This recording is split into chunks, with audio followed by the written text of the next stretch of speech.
Hi, this is Pat Moorhead, and we are here for another 6.5 on the road, this time at Dell Technologies headquarters in Austin, Texas. And we are talking about service today, which basically is the tip of the spear for all of high tech, as we've been discussing. Daniel, my co-host, our co-host, how are you, my friend? I'm feeling good. I am close to home. I am enjoying that. Is this Round Rock or is this Austin? You know what? I'm not going to correct you. But we are so close that I drove here. And that is always such a relief. Yeah, I know, it really is. I mean, it's been 48 hours since I saw you in a different city, and I think, gosh, it's been 15 cities in the last 3 months at least. But who's counting? I am. So. Well, you're an analytical guy, Pat. Oh, you yes, know. very much so.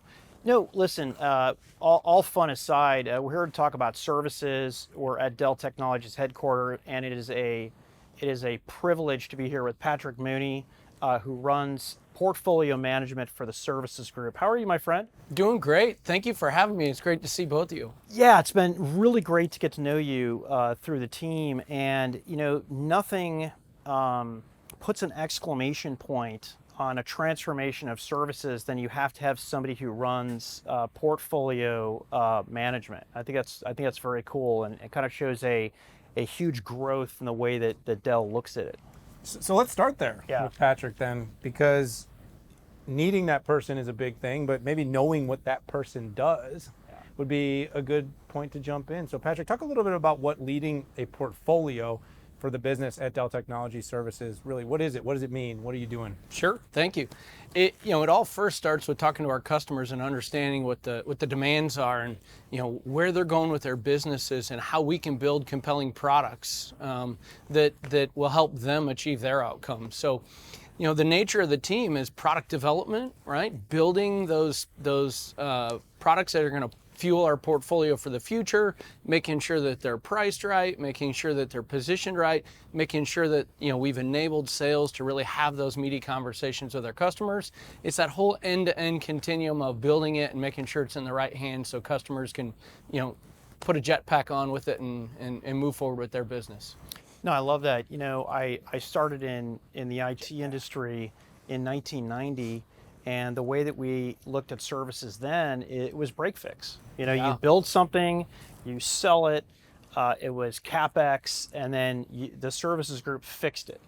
And then, through the years, design, you remember the design for services Sure. kick that we went through. But how have you evolved the portfolio since you have been in command of the ship here?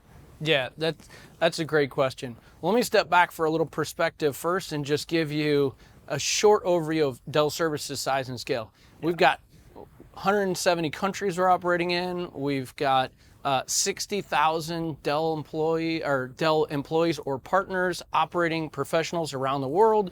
We've got an end-to-end lifecycle portfolio that spans your consulting, your deployment, your managed services, security, education, asset recovery and disposition, so on and so forth. Some brands you might recognize would be Pro Support, Pro Deploy, Pro Manage. The whole Pro Suite are pretty common brands as well as others. I think we've written papers on every one of those, Daniel, between our companies. I think we have. To answer your question more directly, as the portfolio evolves, think about we've kind of anchored around cloud-inspired tenants, right? Is our portfolio easy to buy, right? Is it easy to use, and is it really customer experience driven? And if we can accomplish those three things in what we're taking to market, then I think we'll continue to move forward in a great direction with our customers. So Patrick, should I ask Patrick how he feels about our warm-up questions? Exactly. All right, you ready? No, but in serious, something that came to my mind, we went to Dell Technologies World, we've been listening to Jeff and Michael, Chuck and the team, really hammering home multi-cloud. That has been the story of the most recent big splash Dell technology moments. Leading this portfolio on the services side, have to be in alignment. And you said tip of the spear, right. But historically speaking, right, services kind of was like got wagged with the dog's tail, right? Sure. It came along later.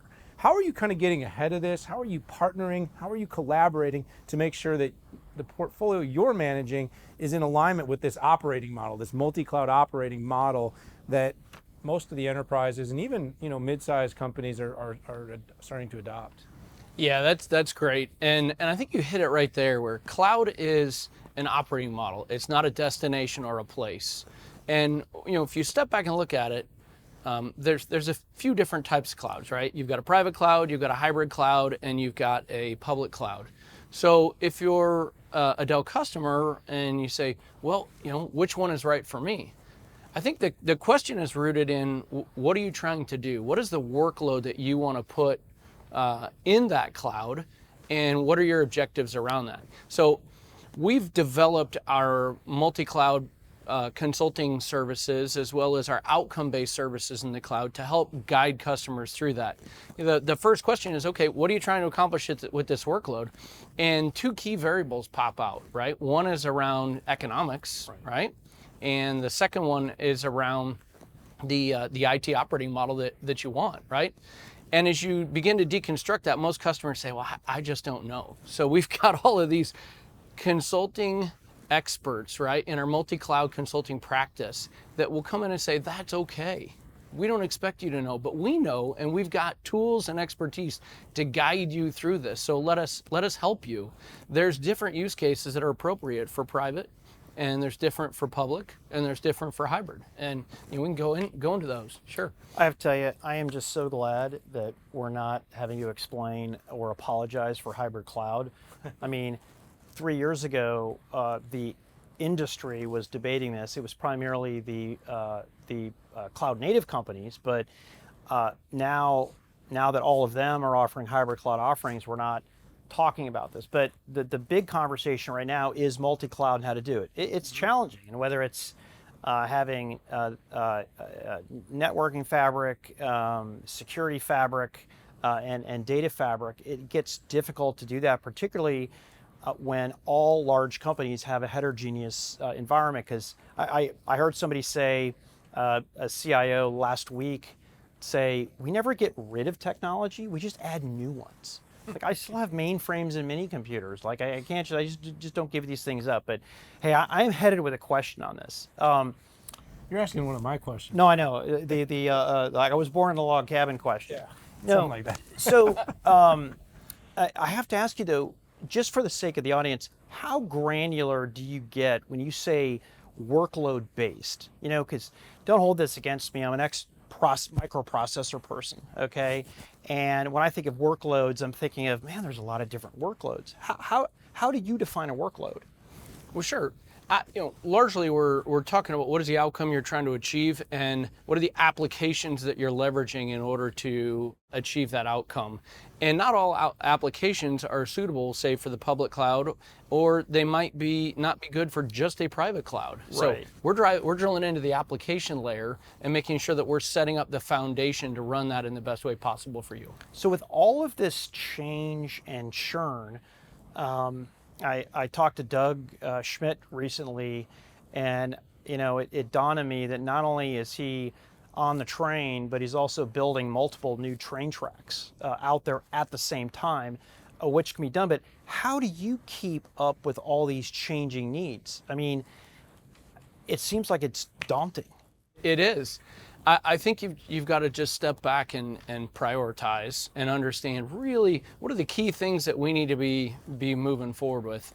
When we step back and look at the portfolio, we said there's really three types of personas that are hitting us right now, and we want to make sure that we're ready to service those, each of those. There's the do-it-yourselfer, right? There's the I want to do it myself and manage the environment myself, but can you help me? And then there's the, can you just do it for me? I want to focus on my core business. So if you look at the way we've structured the portfolio, for the do-it-yourselfers, we have best-in-class pro support, and we're continuing to modernize that. And when they need our help managing their own environment, we're there for them.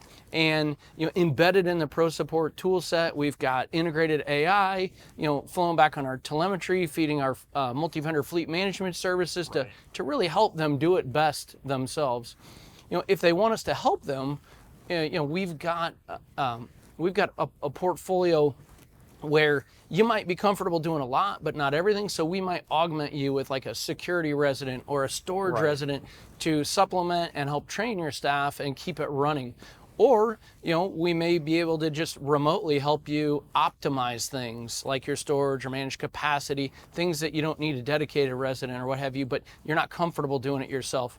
And then all the way at the end, we've, on I just want you to do it for me. Right. We got that full portfolio of managed services, including the Lifecycle Hub that you may have heard about, that huge for modern remote workforce that we launched at Dell World. We've got, our data center managed services. You heard about Apex, just our managed detection and response, where such a fragmented space, just let us do it for you. Right. Yeah, I think you hit on a number of things, and if I'm being totally candid with you, the one thing that troubles me at times as an analyst is that you do go from event to event to event, and you hear a lot of the same things, okay? It's not because they're wrong, it's actually because they're right, and all the companies, they have resources, they're pulsing the market. You guys are, obviously, Michael always talks about big ears and listening to customers, and then you come out and say things like, we're going to differentiate the customer experience. Well, as someone that, we cover this, and by the way, written, 7 books about digital transformation. What I guess I get at, Pat, right, is that, You drop how that do line you, every video, don't you? not every other. Okay. 800 videos. But the point is that how do you do that? How do you really listen in, figure out what creates a differentiated customer experience with all the complexities right now of these journeys that these customers are on? Yeah, that's a really good question. And there's so much choice out there. A full portfolio like ours, a lot of times, and others, customers say, I got a great idea. Can you just help me get my idea into motion? And if you step back and look at the way our consulting portfolio and approach is designed, it's really to do that. So a customer might say, I really want this. Can you help me put it in motion? We say, great. Why don't we set up a workshop? And we'll sit down with you and we'll really understand, do you really understand what it is that you want? Or do you think you know? And the outcome of that is what? We land on a what together. This is really what you want to achieve for your business. And from there, we do an initial engagement where we flesh out the how, really getting into the strategy and the planning of how a customer could go do it or how we could do it for them. And then from there, we roll into implementing, adopting, and scaling. Just getting a framework in place and putting a few apps on it that nobody uses isn't good enough. We've got to drive the adoption and the scale around the world for the customers. We call that our outcome accelerator framework. It really helps customers with an idea accelerate the time to value from that idea to having it in production. It's packaged, it's global, and it's what we do best. So I'm going to steal a line from Daniel, who he stole from your founder, Michael Dell, who talks about having very big ears, right? And that really comes from this. First of all, the scale of your business is extraordinary, and the scale of the services group. I mean, you talked about 170 countries, and Doug recently, I think, talked about 65,000 associates. 60, 67, 60 plus. Yeah, thanks, Daniel. But it's a lot of people. You have scale. So We do. It's one thing to have a lot of data. Oh, and by the way, you have a lot of data that's streaming off of either your appliances or your PCs. It's one thing to have data, which then you have to turn into information, which then you have to turn into insights about your customers. But with all of this going on, how do you keep in touch with your customers? Yeah, that's a great question. There is the digital path coming in for sure, where we're leveraging that to have really credible conversations with them and really help guide them based on data from the telemetry. But at the end of the day, we're always talking to our customers, always talking to them, right? And we want their feedback, right? Their feedback fuels our innovation engine, right? And as we talk to them about ideas they have and ideas we have, the things that resonate the most are what land on our roadmap. And as we move forward, then we involve them in our development process, saying, "Hey, are we hearing you right? What do you think of this? Are we moving forward?" So throughout the whole life cycle of development, we're constantly engaged. And then look, when things are out and they're consuming our services, we're constantly talking through customer councils, just touch point meetings, so on and so forth. But as you said, there's no better voice to listen to than our customers. For sure. Yeah, it's one of those areas that I think if you said, what's good advice to give to any business in any industry, it's having those big ears. Now, different companies would lean how much they listen and then apply. But in your case, you seem to be looking at all that data, all that telemetry, and figuring out the right areas to lean in, and the right cases where maybe, is the customer ever wrong? Well, it's interesting. When you're trying to make a market versus take a market. I mean, we're trying to make a market. All customers don't know exactly what they're going to need in 3 years. And if if you're listening and reacting to what they're saying in year 1, you might not have what they want until year 3, as opposed to your customers so well that you can predict what they're going to want, start working on it. So in year 1, it's there. Well, maybe the data can be indicative. Yeah. All the machine learning and intelligence starts to tell you the things that you don't hear in the words qualitatively, but the data. It's very fascinating to know who's going to be smarter, us or the machines, in the long run. I think there's some sort of partnership. I don't know. At my age, they're still going to be in the loop. So, but you're a young man. I am a young man. Yeah. So let's kind of finish this up, Patrick, and talk a little bit about sort of what were some of the key things, some of the key moments that are really in your mind enabling you to drive this portfolio into the future. I'm always interested when I talk to executives that have to think about today, but as we were just saying, have to think about 3 years from now. What are those key moments, that are going to help you to build a portfolio that continues to be world class? Sure. There's 3 things that jump out at me. 1 is our customers, 2 is our people, and 3 is our transformation agenda and ability to continue to evolve. I mean, from a customer perspective, customers first, as we said, big ears, listening. They're going to guide us to where we need to go, and help make sure that if we're off or they're off, we're going to jointly course correct. And having that relationship, the relationship is key, right? And then people. I mean, I've stayed here as long as I have just because our people are amazing. I mean, there's no better place to work, no better people to work with, and no better people to go service our customers. And then on the transformation agenda and continuing to evolve, we're always modernizing our portfolio. It doesn't matter if it's a traditional core, right, that we might offer in a CapEx or a subscription, or a complete outcome-based offering that we'd be offering as a service. We're going to continue to modernize, and we're going to continue to digitize.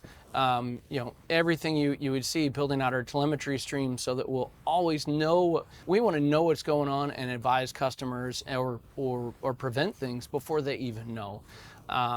So from a AI, telemetry, integrating in augmented reality, it's just pushing us forward.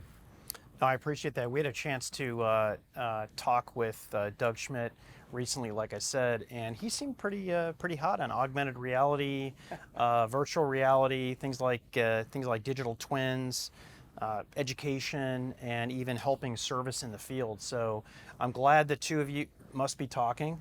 We should put I mean, Doug, president of the Dell Technologies Service. I imagine you two collaborate a little bit. We should put that other show in the show notes. Oh yeah, we should. We should. Let's.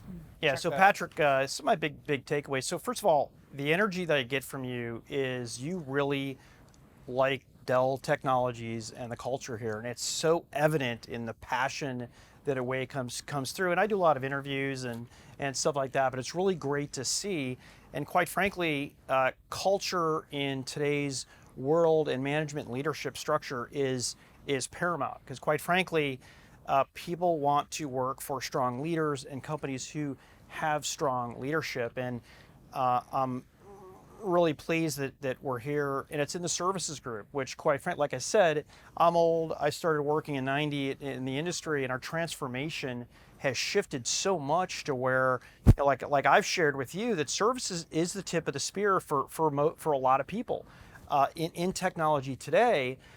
but for companies like Dell Technologies and other people kind of in your space, within 5-10 years, it is going to be the entryway in the front door. And through our research, it's very evident that this was it's being driven by the world is changing so much faster than it was. There's more pandemonium and chaos, so you had to have more agility. I know it sounds like a marketing word, but it's true.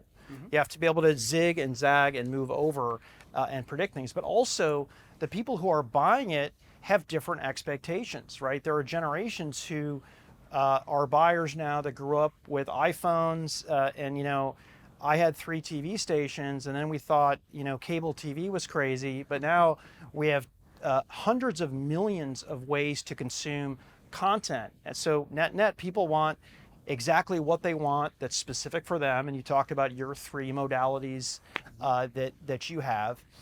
They only want to pay for it along the way, which is exactly where you're going with managed services, but also with things like Apex. So I don't know. I'm excited about this, and I have a soft spot for product management. That's where I spent most of my career. But the product is the way you're productizing it. I think I like the method. Like a 6.5 on the road.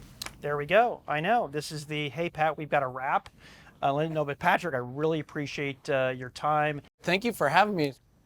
With that, Yeah, Daniel. it's time to say goodbye. So everybody, we appreciate you tuning in to this 6.5 on the road. Hit that subscribe button. Lots to learn here. Check out all the links. You can learn more about Patrick, and of course And myself. And check out that other pod that we did, an On the Road with Doug Schmidt, president of the Dell Technologies Services Group, works right alongside Patrick here. But we got to say goodbye for now. So thanks for tuning in.